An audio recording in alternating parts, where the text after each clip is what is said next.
What do glowworms, pensioners, and a tin of peaches have to do with the apocalypse? In this episode, author Mark Towse returns for a wildly entertaining and emotionally raw chat about One Last Shindig, a horror comedy with bite, banter, and a busload of unforgettable characters. We talk grief, legacy, writing as therapy, and what it means to pull the floor out from under your readers and your own sanity. So without further ado, I give you Mark Towse.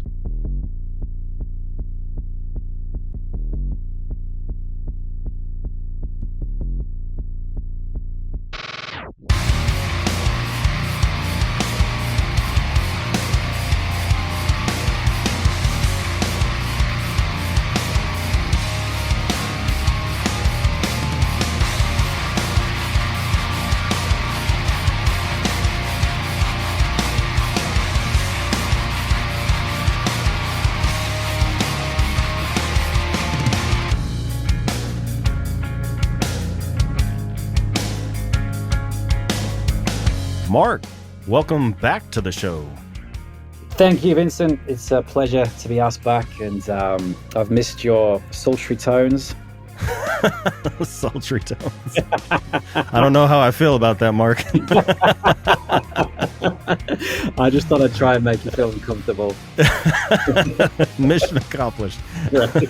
But regardless, thank you for joining me on this 13th day of April 2025. It was a pleasure having you on the show last year to discuss your collection of novellas, and I've been keeping track of your incredible internet presence, especially on TikTok. So I was really looking forward to diving into another one of your terrifying tales. And One Last Shindig was packed with laugh-out-loud moments, creeping dread, and characters you can't help but root for, even as everything literally goes to hell. So thank you for taking the time out of your intense writing schedule to join me on the show today. Oh, it's a pleasure, Vincent. I've actually slowed down a lot of late. I think I was a little bit too prolific at the start of this journey. So I'm trying to find that perfect balance of writing, work, family, fitness, etc. And it's a juggling act. But yeah, I was probably just getting a little bit too wrapped up in magical world for my own good. Gotcha. Well, that's definitely something I wanted to get into. I was wondering about if you were still at that frenzied pace, because I'm pretty sure I'm still at the frenzied pace. I need to take a lesson from you or a note from you and maybe practice a little bit of moderation. The thing is about this, it's very addictive. You know, I mean, reality, magical world, there's no comparison. It's there's no limitations, there's no boundaries. It's like, it's limitless, and I love that aspect of it. And it is literally, I think I've mentioned this on every podcast I've been to, but it is just getting in touch with that childlike awe and wonder. It's just magical. Yeah, and like for me, I mean, me personally anyway, addicts, the reason they do drugs or alcohol is because they want to escape mundane reality and change the way they feel. So what better way than the spiritual experience of artistic creation? So It is. It is just free therapy, or better still. Sometimes you get paid for it, which is great. But for me, it was a big release. It was in terms of working, in terms of everything else, and it was a really good way of just releasing that stress, that bile that was building up. And like you said, you've got a few options. You've got drugs, liquor, or artistic, or some kind of artistic aspects. And as soon as I put pen to paper, I was addicted. And as mentioned, I was very prolific in those early years, too much so.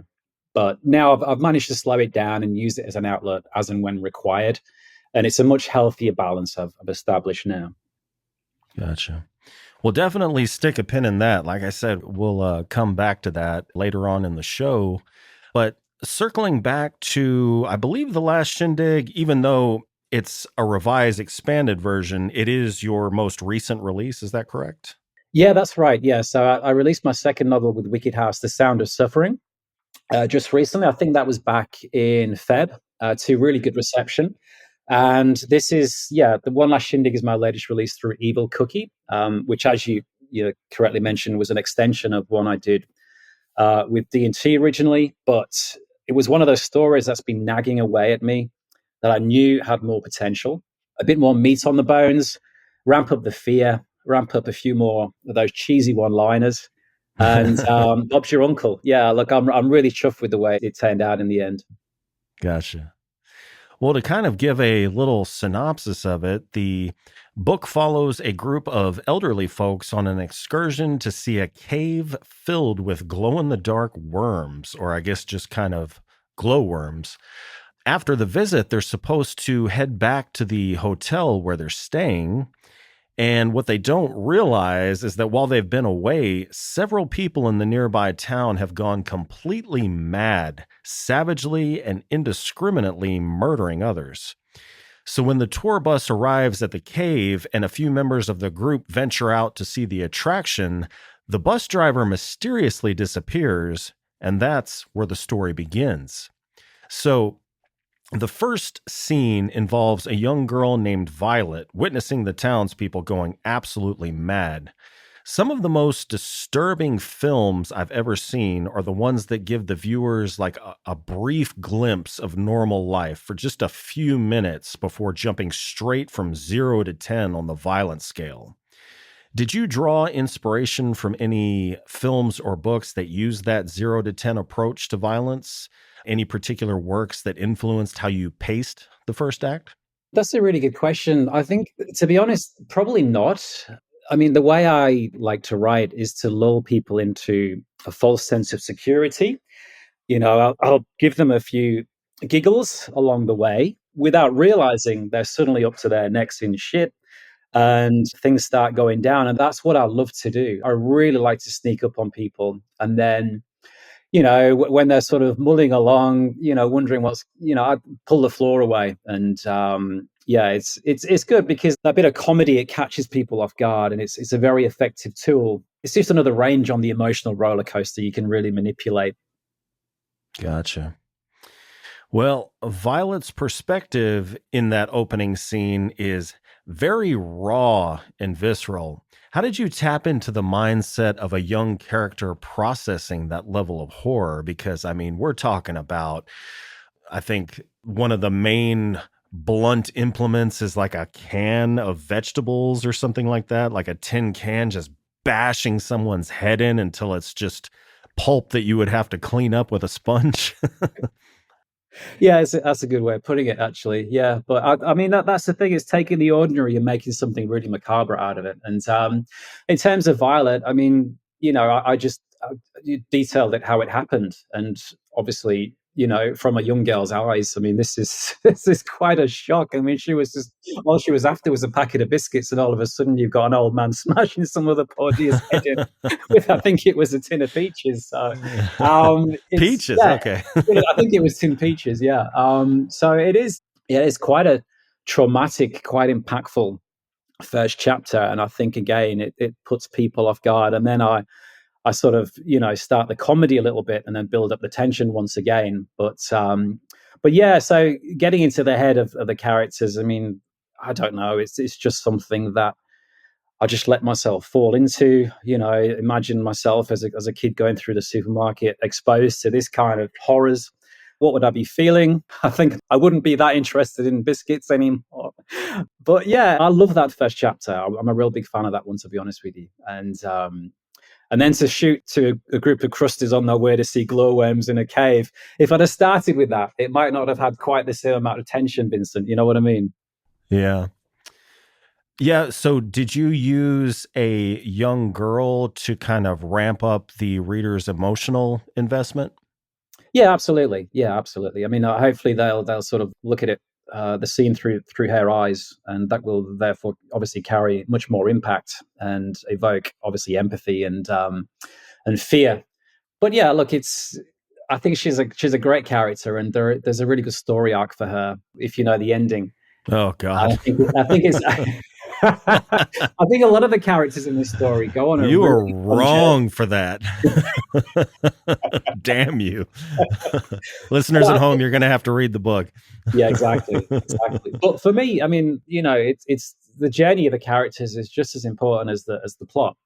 If you put someone through X amount of trauma, how are they going to come out at the end, after going through the ringer? And I think that's quite an interesting thing, taking someone from point A to point B, whether permanent or temporary, how is that going to affect their psyche and their mental health and everything else, and how will they carry that trauma moving forward? And I always want to leave my readers feeling that. I don't want to wrap everything up in a bow. I mean, I very rarely have those, you know, glorious, glowy, happy endings. Most of mine are left on quite a sinister note, and Uh-huh. I like to leave that heaviness with my readers. Really, Yeah. Well, next we have the tour bus full of elderly folks on their way to the cave to see the glowworms. And at first, I thought it might be some kind of colloquialism that I wasn't familiar with, but they were actually going to see worms that glow in the dark. I was like, okay, all right. So, I mean, is that a real thing? Are there some sort of iridescent worms that you can go see? oh yeah, absolutely. Yeah, I went on such in the south of England. I went on a such a tour as well. I mean, I blame my parents for that. I mean, God knows what I'd done to upset them that much. But yeah, it's insane, and I mean, it's an interesting premise, isn't it? Like a bunch of old folks on a Kutch holiday, veering off to see glowworms in a cave. It's not the best premise to sell a book with. You know what I mean? It doesn't really grip it. So on that alone, I don't think it would do very well. But add an apocalypse, and it's a different story altogether. But yeah, look, I mean, coach holidays were a big thing for me as a kid, and all these little excursions we used to do. A lot of my friends, they used to go on holidays to Italy and Spain, and but my parents could never afford to fly, so it was always bloody coach holidays, stuck with these crusties, chewing relentlessly on cough drops, and the smell of bloody antiseptic and flatulence. That was my childhood. That's what I get. That's a nostalgic throwback to all those holidays sat with the engine thrumming and the banter from the old people, the sarcastic bastard at the front of the bus with his one liners. That's a big dose of nostalgia for me. Okay. So, I mean, it's not something that you fabricated out of thin air. It was based on some childhood trauma, it sounds like. Absolutely. Yeah. Just some of those little idiosyncrasies exaggerated to the nth degree just for effect. But, all those, I still got fond memories of all those bloody, gummy smiles and watery peepers. And I mean, that's terrifying. You know what I mean? Absolutely Mhm. terrifying. Well, I know you just got finished talking about how you had a lot of experience in maybe like a lower level of these situations, but in the book, these folks are ornery and cantankerous, and the dialogue in this particular scene is razor sharp. Every character feels distinct. So, how did you go about shaping such a large cast of elderly characters and giving each one their own flavor? That's a good question because that was a big challenge for me. There are quite a cast of characters. You can imagine a bus full of geriatrics, but you have to at least give, a handful of them certain characteristics that distinguishes them from others. And yeah, it was a case of, right. I mean, Eric is a big character in the story. I love Eric. I think he's fantastic, and his story arc is wonderful as well. But the supporting cast had to have their own distinct personalities too. And that's why I revised it and republished it, because the first time, I think to some extent, the story was a little bit too big for me. And some of that dialogue, those exchanges got a bit lost. So I really wanted to sharpen that up. And I think this new version really sort of highlights how far I've come in terms of, the sort of refining dialogue and making it razor sharp. But there are some wonderful, wonderful characters in that story. And as soon as I'd finished, as soon as I typed the words at the end, I began to miss them already, Mhm. which is crazy because most of them are absolute nutcases. But I did miss them a lot once I'd finished. But I love working with old people. Nana. There's something wrong with Auntie Beth.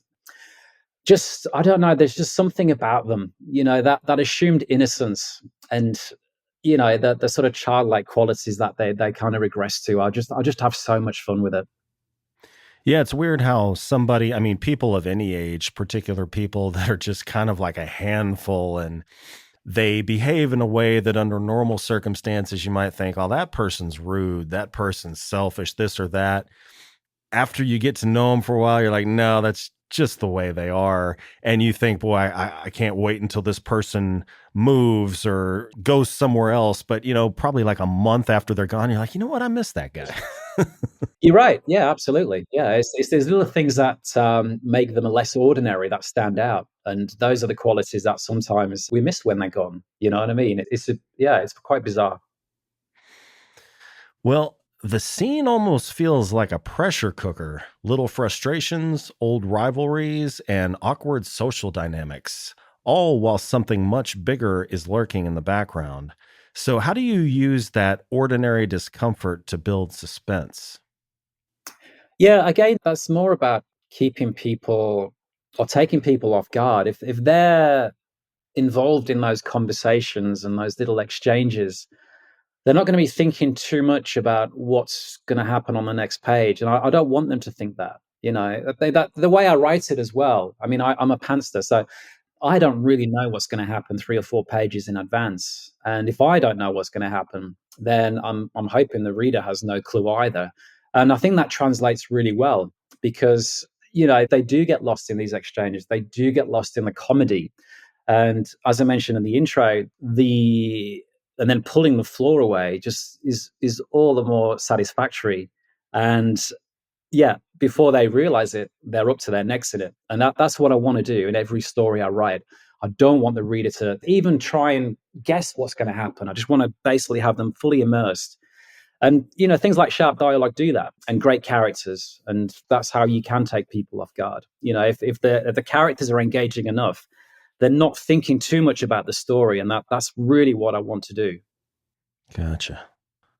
This is, I don't know, this might be kind of a dumb question, but you were talking about being a pantser. And if you don't know what's going to happen, more than likely the reader isn't either. Have you ever had somebody tell you that by, I don't know, the second act that they figured, oh, I knew it was going to happen, which is what actually happened. And then you thought back and like, I didn't realize that was going to happen as I was writing it. It's kind of subjective. I know they could be lying, but have they ever said early on that they knew how it was going to end before you even did? Like you were like, at that point, I don't think I even knew how it was going to end or what was going to happen in this particular character's arc. That's another great question. Yeah. I mean, just sort of drawing back a little bit, if I look at my reviews, which I'm guilty of sometimes, and I see the word unique, that for me is mission accomplished. That for me is perfect. If the reader says, I had no clue where this is going page to page, that's a major success for me. Yeah, that's champagne corks. But every now and again, you get a reader that says, "Oh, I knew that was going to happen." But to be honest with you, I don't really attach much substance to that because readers tend to do that. You know what I mean? It's like they sort of give themselves a little bit more.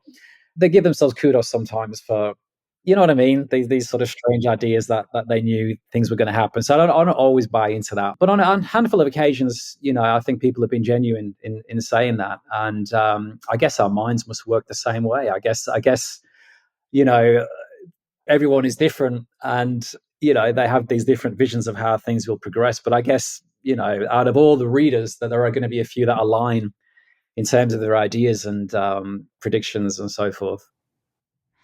I noticed you spoke in a bit of a precarious tone about reviews. Is that is that a sore subject for you? Because I know some people are like, reviews are for the reader, not the author. Yeah, but I mean, the authors do read them. Well, whatever they tell you, they do read them religiously. You know what I mean? It's like, and if there's genuine feedback there, then I'm all for it. I seriously, if there's a 1-star review and it's got some kind of detail, some kind of substance in terms of how they think the story could progress, I'm in it. I'm reading it, and I'll take that into account moving forward. But reviews are interesting. I mean, some people will read the first chapter of a book and then give it a 1-star review on that alone, which I think is insane. But again, this is subjective. This is just my thoughts. But For example, as well, I put a Facebook post out that I had someone give 15 of my books a 1-star review in the space of half an hour. That's So a hell of a reader. that's a hell of a reader, isn't it? Yeah, I listened to the first word of every single book and thought, nah, this isn't working for me. You have to sort of sift through the genuine ones, and filter out all the other crappy ones, the fake ones, and all that kind of jazz. And it's a funny game, to be honest with you. It's a funny old game. And look, at someone that's read a lot of cozy thrillers isn't going to necessarily enjoy my work. You know what I mean? They'll pick it up, they won't necessarily enjoy it. So it is very subjective. It's all a matter of taste. So, I'll take what I can from the reviews, I'll learn from them and move forward. But a lot of them just, it's just water off a duck's back. Gotcha. Well, from the chaos of the supermarket to the eerie quiet of the hotel bar, your settings shift dramatically. How do you decide where to place your characters to maximize both fear and emotional depth? Um, I think a lot of that is from previous influences, movies, books, settings where, for example, I mean, I love scenes in old English pubs, American Werewolf in London, for example. I love that scene. Everything stops as soon as the guys walk in, Shaun of the Dead, hiding out in an old English pub. I love that aspect of it. And I just think it's something that resonates really well with a lot of people. They can smell the stale ale. You know what I mean? The sort of the lights of the fruit machine flickering in the background, all that kind of stuff. So I just like to create environments that that people can relate to, and maybe even sort of serve a dose of nostalgia to as well. Like I said, being on the coach for those long coach trips, etc. So, and I love the outdoors. So anything sort of in the woods, I've written quite a bit of hiking horror, all that kind of jazz. Again, people can create that sort of ambience where people can smell the air and the sort of damp wood and all that kind of jazz. Those kind of settings I don't know. I don't really think about it too much, but obviously there's an influence in there somewhere from old movies and books that resonate. I love James Herbert. So, stories like The Rat, so old English, the streets of London, grimy, dirty, all that kind of jazz, glistening pavements, all that kind of stuff, I think just serves well for these kind of stories of darkness. Gotcha. Well, shifting back to the elderly folks on the bus, the situation becomes tense when they come across an overturned car in a ditch. However, there are no visible bodies and no one flagging them down for help, so they continue on. How did you want readers to feel about the decision not to stop? Suspicious, sympathetic, frustrated? Yeah, all of those. All of those. I mean, we've got the driver who's basically he doesn't want to be there. You know what I mean? He wants to be back at the hotel, watching pay-per-view, eating his apple pie and custard. That's all he's bothered about. He just wants to get from A to B as quickly as possible. He doesn't want the fuss of stopping. He doesn't want the fuss of people getting off the bus and going to do their toilet business and taking half an hour to get there and back. So he just wants to get from A to B. But I did want to, you know, I think it's that was a good way of sort of adding to the dread and the unknown, and just the little trail, the little blood trails that weren't visible from the windows of the bus, etc. So, that was the start, I think, of ramping up the tension towards that latter part of the story. But the driver Patrick, is getting paid diddly squat. He just wants to get these old crusties from A to B, get off the bus, have a fag, and just get back into the hotel. Really. What was his mantra that he started? He was like, eat, drink, wank. What was it? Something quite crude. Something quite crude. That was the only thing that kept him going through the whole journey. Every time, someone shouted, "Are we there yet?" And he was, his mantra just kept him going. It just kept his sanity, I think. Well, there is a very strange character named Tom, kind of stands out from the rest, who plays a significant role in the story. He comes across as quite the dapper gentleman, and you hint that he might be something of a Lothario. There's an old school elegance to Tom, but there's also something a little off about him. Was that duality something you planned from the beginning? Yeah, absolutely, absolutely. So Tom was a big driver in the story for me. I wanted to raise questions about Tom, like almost that sort of too good to be true.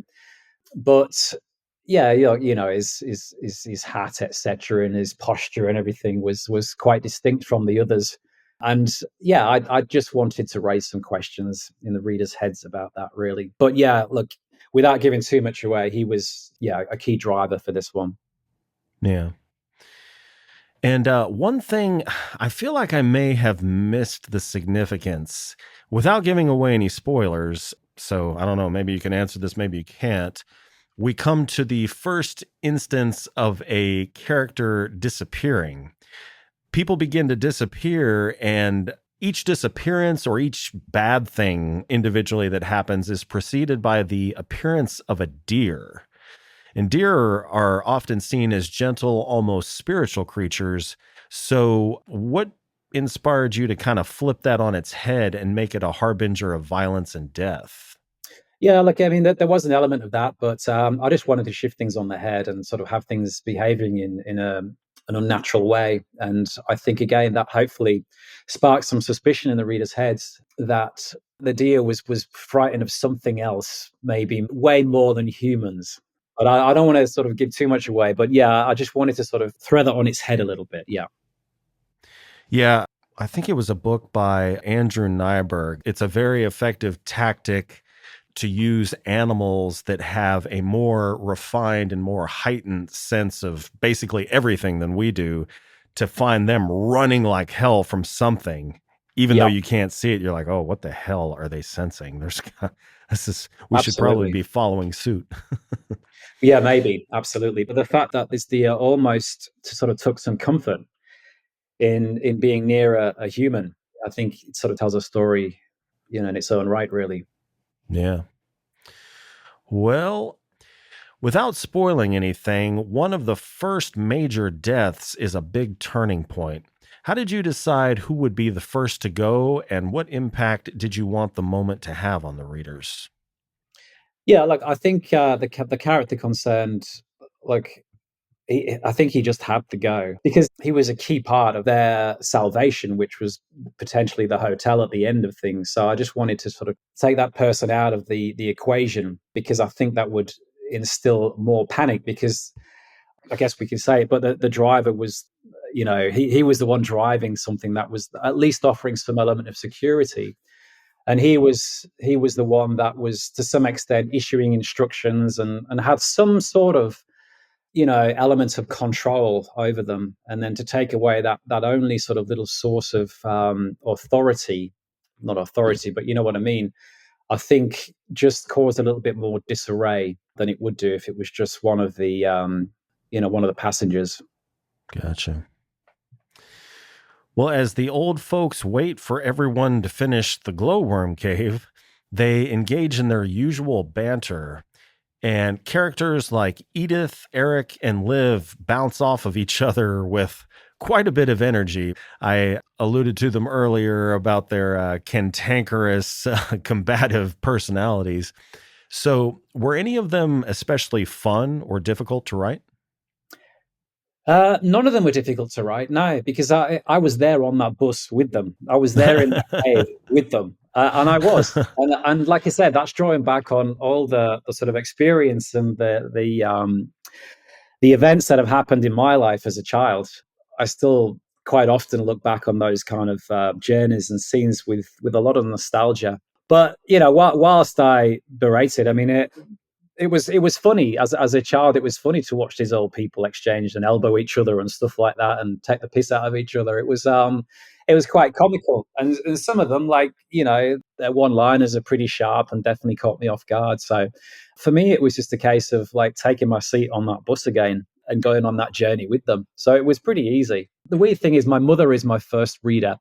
She's my first editor as well, and she's often said, like, and it sounds silly to say that, but she often says, like I was born an old man to some extent. Like all those experiences, she said, it's just super accurate in terms of the way that I write the dialogue between them. And I don't know, maybe I don't know what there is in that, but writing old people horror is just my comfort zone. And for some reason, I can't put my finger on it, but it just flows easily. And I have so much fun with it. I really do.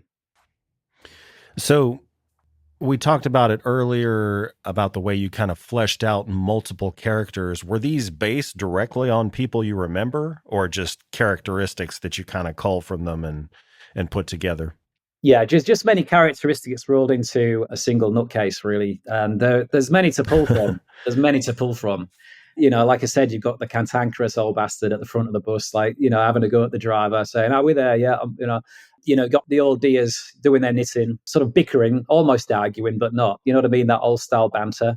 And just all of that. So, like I said, it was just easy, and it was just making these characters larger than life. I didn't want them to be like two-dimensional cutouts. That's the last thing I want to do with old people, because I think they get a bad rap, and I want to bring them to life. I want to, sort of reinstall that sort of childhood from yesteryear. And I just think they're such fun to work with. I really do. And we do write them off. You know what I mean? Even to the extent of assuming, you know, behind those watery eyes and whatever, there lies innocence. But that's not the case. We know for a fact that, out of all those people, they will have skeletons in their closet. There will be some darkness in their lives. So that's one I want to try and bring forward as well.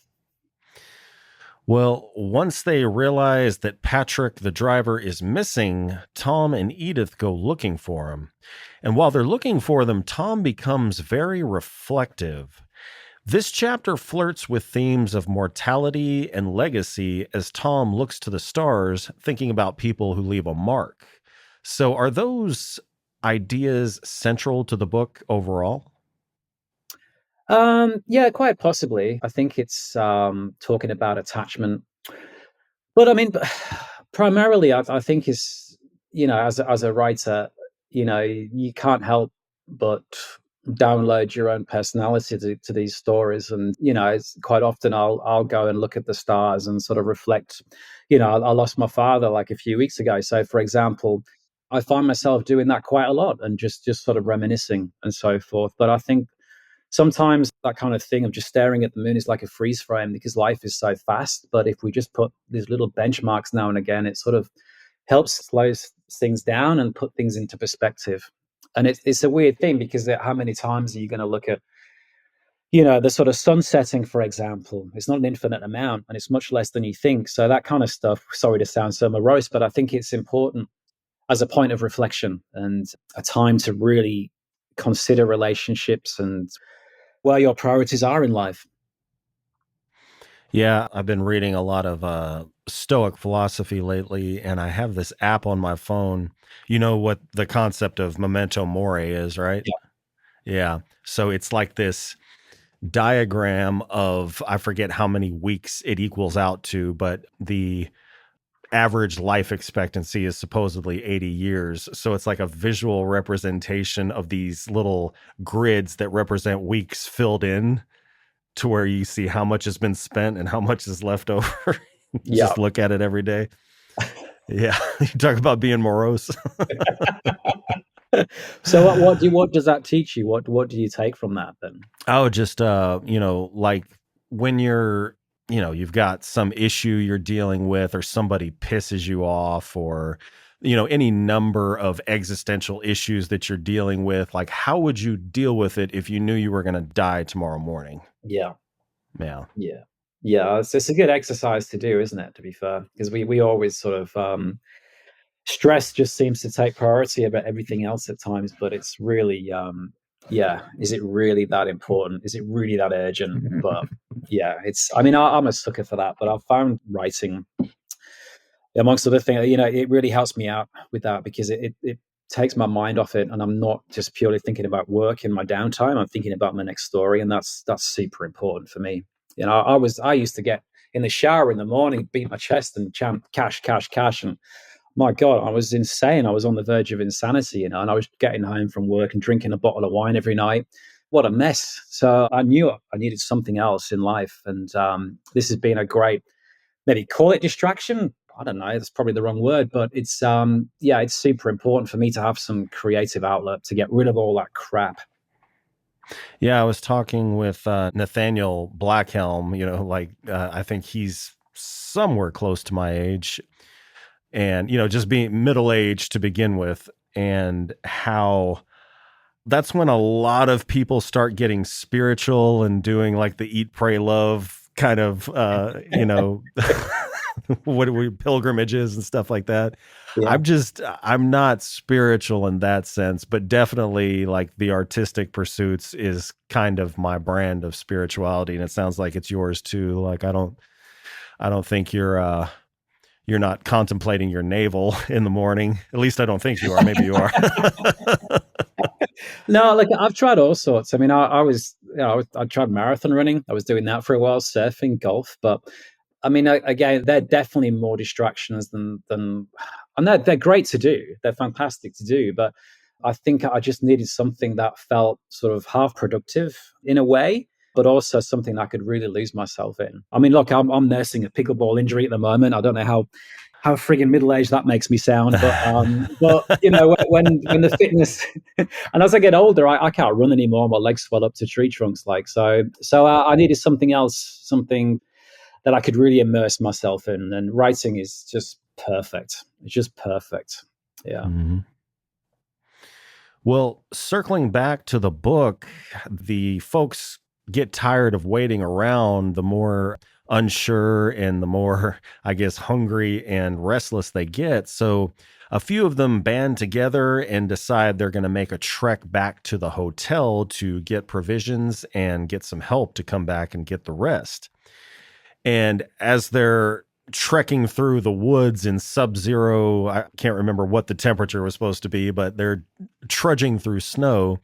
It's, of course, laced with dark humor, Barbara's Tupperware, the bread rolls line, and George's breakdown. So how do you use humor not just for relief, but to reveal character? Well, I think I mean, if we're in a position of being scared, I think we'll use conversation as comfort. I mean, we'll talk to our peers to try and relieve some of the tension. And I think, I don't know. I mean, even in our darkest times, we retain our sense of humor. So I just really wanted to emphasize that. But yeah, I mean, they relied on each other very heavily. And at the same time, they wanted to retain that consistency with the conversation and the banter. I think that was super important for them to have that. And yeah, it's even to the end. I mean, there are some crazy one-liners. Like, I can't remember her name. Was it Jean's blouse? He said, "Oh, this will never come out, not even in a boil wash." Just things like that. I just think it's, yeah. I don't know, that there's, especially with old people, they've got this sort of, as far as I'm concerned, this is not stoicism, but this consistency where it's like, that's happening. This can't be right. I've lived all my life. This can't be happening to me now, and it's just staring trauma down with a very different approach. Yeah. I don't know Uh, if that makes any sense, but yeah, it's just retaining consistency. I think it's super important for any of us when facing a fearful situation. And conversation is a way of, like, trying to view around some of that stress, some of the trauma. well, how did you choose who would go, and what did you want that decision to say about those characters? I didn't really choose. I mean, that sounds stupid. I just let the story flow. I didn't Uh, really, like I said, I don't know what's happening from page to page. I really don't. But there's something about it. I'll sit there and I'll get in this haze and I'll just write, and I think, oh, okay, she's going to go, or he's going to go, and it's so bizarre. I can't explain it. It's not even, almost not even a thought process. It just happens, and then you work the story around it. It's just like a process of natural selection almost, where not necessarily the weakest, but uh, it just seems to align correctly somehow. I mean, that sounds nuts, but I don't know. I mean, I reckon a few other authors will explain it that way as well. mhm. Well, there's a lot of commentary on memory, regret, and aging tucked into this chapter. Is the horror of the story as much internal as it is external? Absolutely. Yeah. I think it's having these characters reflect on their lives, realizing that, oh shit, I've wasted a lot of it, or shit, how did I become this person? Faced with trauma, for the first time in their lives in a long time, I think that's where your life flashes before you and you think, okay, what have I done right? What have I done wrong? And I think that's super important. I mean, I think that happens when trauma happens to any of us. I mean, when my father died, it was a case of, right, where I'm in life, am I happy with where I am in life? What do I need to do? You know, just little things like that can really take you out your comfort zone and sort of have you question your own, not necessarily just mortality, but decisions in life. And I think that was super important, especially for Eric. I think there's a lot of reflecting that he does. And, whether or not it's too late, hopefully not. But I think it's a bit of a sucker punch that catches us by surprise, trauma sometimes. Well, the darkness seems to be closing in, not just literally, but mentally. What's your approach to using the environment as a mirror for your character's psychological states? Absolutely. Yeah. I mean, it's once, in the latter part of the story, that's when I really turn the screws in terms of the environment and, so the sort of claustrophobic elements of the story. That's what I love to do. I love making readers feel claustrophobic, whether that be in a confined space or just in the general dread of the story. So that's super important for me. And that's when I'll start, sort of giving a bit more detail in terms of the environment and sort of, using it as an impact, to escalate that dread, definitely. Well, they finally make it to the Golden Nugget Hotel. And listeners at home, you'll have to read the book to find out how the story plays out. But it was a great story. Listeners, buy it, read it, and review it. And whoever that person was that did, what was it, 15 one-star reviews in a half hour, go fuck Yeah. yourself.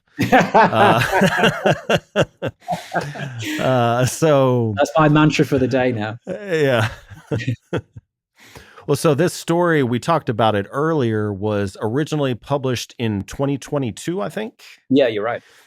And this is the extended and revised edition. So you said that, if I remember correctly, the dialogue was really tightened up from the original. What else separates it from the original?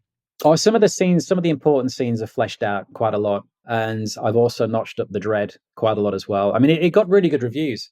So I was hesitant at first, but like I said in the intro, it was really nagging at me. It kept coming back to me. And between projects, it just wouldn't leave me be. So I knew I had to go back to it, and I knew in my mind which scenes needed extended. And at this point as well. So I wrote that, as you said, like 3 years ago. So in terms of the way I write dialogue now, I've come a long way. And one of the most important lessons that I was taught by an indie author, a guy called Eric Hansen. You might have spoken to Eric before, maybe I not, don't but think so. his background is screenplay. So, dialogue for him was the gold. And he really taught me to put people together you would normally shy away from putting together in fear of it being too big to write.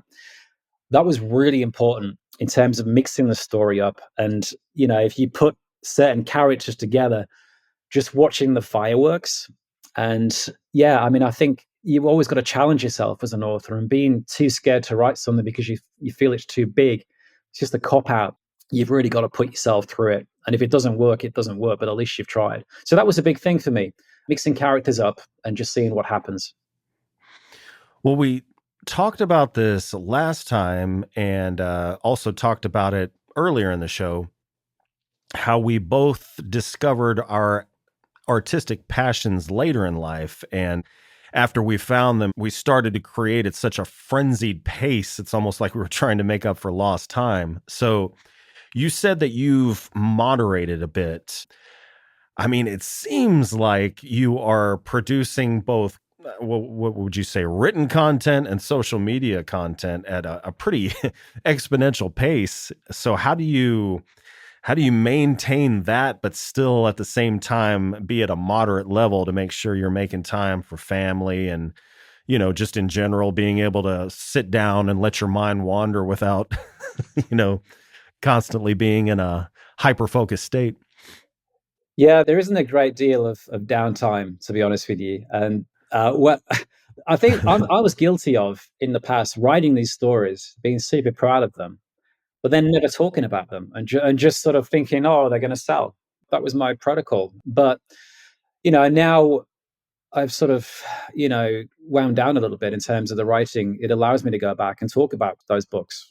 And yeah, there are so many that I'm really super proud of that I don't think really got, the time of day. So I'm really trying to reframe those in a positive light and, put them back into people's minds because there's some cracking stories out there that I feel readers would love. And yeah, so again, like you said, it's just a balance. So I mean, I'm not a massive fan of social media promotion. I know I've ramped it up a little bit, but I'll probably slow down with But that. you're Well, good at it.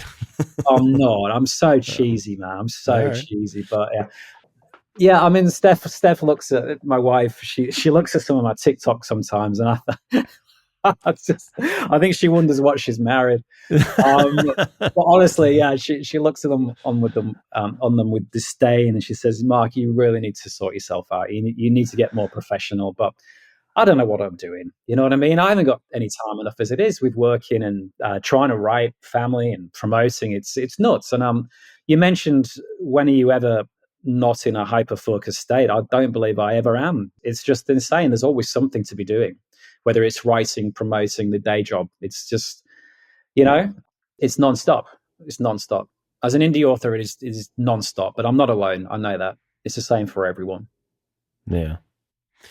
Well, speaking of TikTok, I think everything is still fine in Australia, but are you concerned about the precarious state of TikTok in the United States? Because I feel like that's where I see most of your marketing. I know you have it on Instagram as well, but it seems like I come across it a lot more frequently on TikTok. Well, I used to, TikTok really worked for me initially. For whatever reason, it's definitely died down. The same with Instagram as well. It's my exposure isn't great these days. So every time I put out a post, I used to get a lot of views, but now I'm lucky to get sort of 50, 60. So Facebook is really working for me at the moment. So I'm not so reliant on TikTok. So therefore, I'm not too worried about it. But posting in Facebook groups, and now I'm a little bit more well known. Still a hack, but people are posting, about my books as well, which has definitely helped in terms of impetus. TikTok, I don't know, it's almost become habitual. It's really odd. TikTok is actually my favorite thing to do because it's fun, and you get to talk about your book a little bit, and you get to do some cheesy one-liners as part of that. So it's not a hassle, and it takes me a minute to do one. So I'll continue to do TikTok, but Facebook for me is definitely where it's working best at the moment. So, as far as Facebook, specifically the groups, because I've always been told that as far as Meta is concerned, which is what Facebook, Instagram, and Threads, using Reels, I don't know about posts, but using Reels to promote your work is kind of throttled back. They want you to pay for advertising because, like Boris Basic, he always reposts my stuff. But he said, yeah, I was going to put a link to it, but I didn't, because if you put a link on them, they'll throttle it down because they want you paying for advertising, not directly linking. So it's Yeah, best it's to be true. on groups. Yeah, I feel that with my own profile. I mean, I'll put a post out and it'll get maybe sort of like, if I'm lucky, if it gets 20 hits, it's crazy. But like you said, it's definitely dulled down for that reason. But look, I'm fortunate enough to get through to the Books of Horror Indie Brawl, the final 32. So that's going to help. There's also a Psychological Thrillers Book Club Indie Melee that they're doing. So I was through to the final 32 of that. So I'm just trying to integrate myself a bit more into these types of groups because word of mouth, that's where it's happening. Take, for example, I did an ARC request for my recent novel, The Sound of Suffering, on the Psychological Thrillers Readers Group. I got like 700 hits and like 200 requests.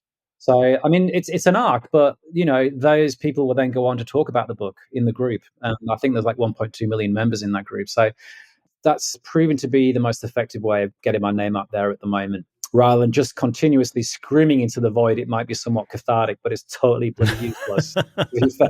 So, yeah. Screaming into the void. Yeah, that's what it feels like So sometimes. much romance tied to that phrase.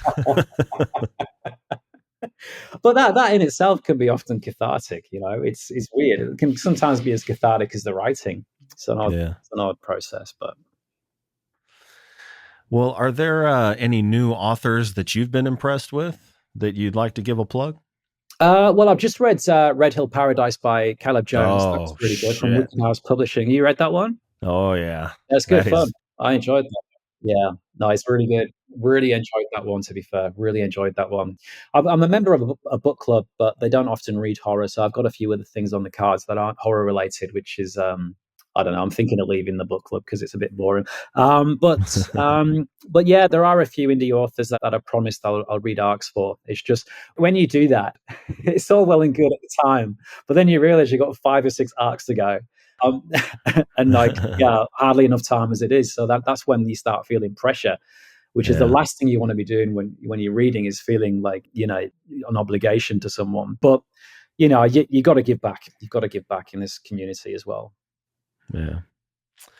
Well, I probably should have asked you this before we started recording, but would you like to read a passage from the book? You know what? That's a really good thought, but I actually sold my last copy.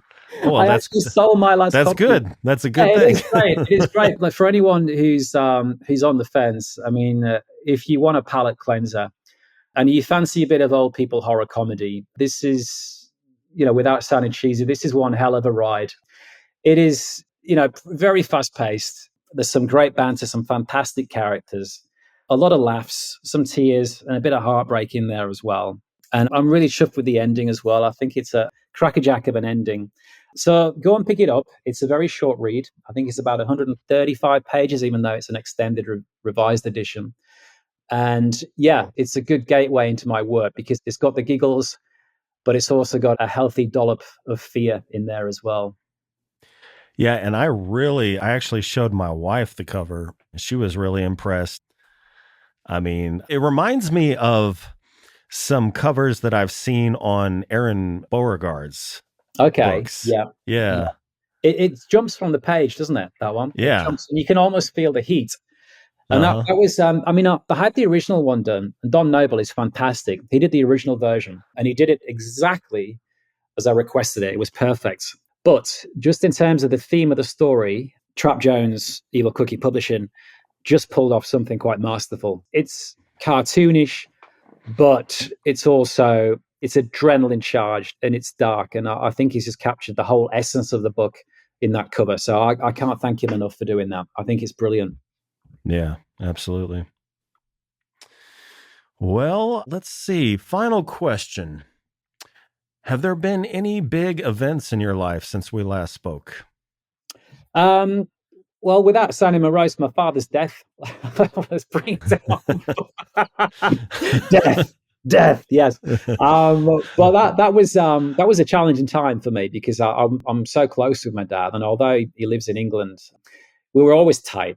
I don't know if you watched the show Only Fools and Horses, but we're pretty much the Del Boy and Rodney. We were just more like brothers than father and son. So that was a big thing for me, and I've never really lost anyone super close to me. I've lost grandparents, but I was too young to really appreciate what that meant. So losing my dad was a big hitter, shall we say? And I've never really been on the journey of grief before, but it sort of really throws you about. So yeah, that was definitely a high impact event, and yeah, it's still, the fact that he's not there anymore is still pretty hard to process. I mean, I've never had something happen in my life that's hit me for 6 like that. So, it's definitely, it's going through that evaluation process of your life and stuff. What I was saying before about trauma, making you reflect and stuff like that. And he was a funny man. He was the funniest guy, before the dementia set in, that I know. And most of my comedy and dark humor I've definitely inherited from him. We grew up watching things like Monty Python, Rising Damp, all the old style British shows that they just couldn't air anymore for various reasons. But we had such a good time, and we were pretty much just in tune with each other, and that never changed. That bond never changed, even with the distance. Towards the end, it was difficult because obviously I felt it then, but now it's different because the distance is no longer a factor. I feel him everywhere now. So on a positive note, I feel him with me. I can hear him laughing at times. I can see his cheeky face and a little glint in his eye. And I'll use that as well. I'll use that moving forward in terms of writing my stories, because you always use experiences and your own trauma in terms of, defining and developing characters. So that's a big thing, but he was a huge influence on my life. And yeah, I've got a lot to be thankful for him for. He was a boss parent, but moreover, just a really, really good friend. And we were just so open with each other. We could talk about anything. Nothing was off limits. The number of times we've just been drinking a whiskey, looking at the stars. It's with just some really wonderful and humorous conversations. So I owe him this sense of humor that I've got, however dark it might be. Awesome. Well, what was his name? Mike. Well, here's to Mike. Here's to Mike. Yeah, nice one. Well, Mark, as always, it has been a pleasure talking with you. Same to you, Vincent. As I mentioned, I'm glad I got another dose of your sultry tones. I got to end the show. You're going to make me laugh my ass off again. Well, that'll keep me going for a while. Awesome. Well, as we bring the show to a close, is there anything you'd like to plug or let your readers know about? Pick up The Sound of Suffering. It's my latest novel, my second novel through Wicked House Publishing. It's about a guy with tinnitus, and we learn if it's a gift or a curse. It's an insane ride. We'll get a bit of whiplash from it, but it's definitely worth hanging on for the ride. It's probably one of my craziest books I've written to date. It's through to the Brawl 32 final with the Books of Horror. So it will get a lot more eyes on it, which is great. And its Audible version is coming soon. It's on KU, paperback. But just be prepared. There's very little light relief on this one. This is full on dread from the get-go. This is not humor. This is trauma to the nth degree. It is it's brutal, shall we say. Yeah. I'm also working on a collaboration.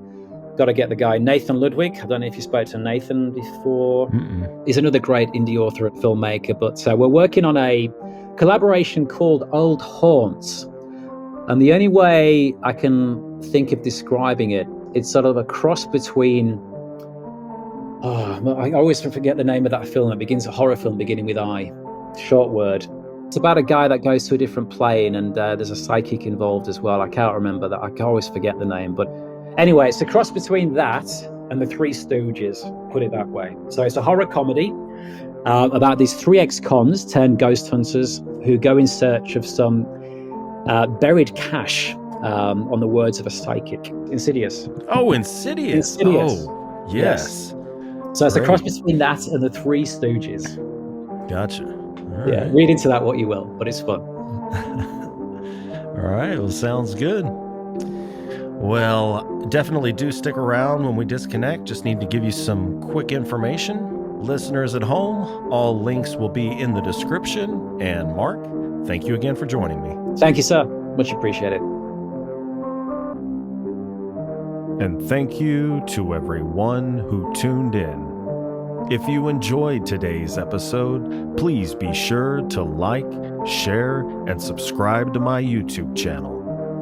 Be sure to tune in next Tuesday for a new episode featuring the best and brightest authors and filmmakers of dark literature and film. So until then, stay healthy, stay sane, and as always, thank you for listening. See you next time.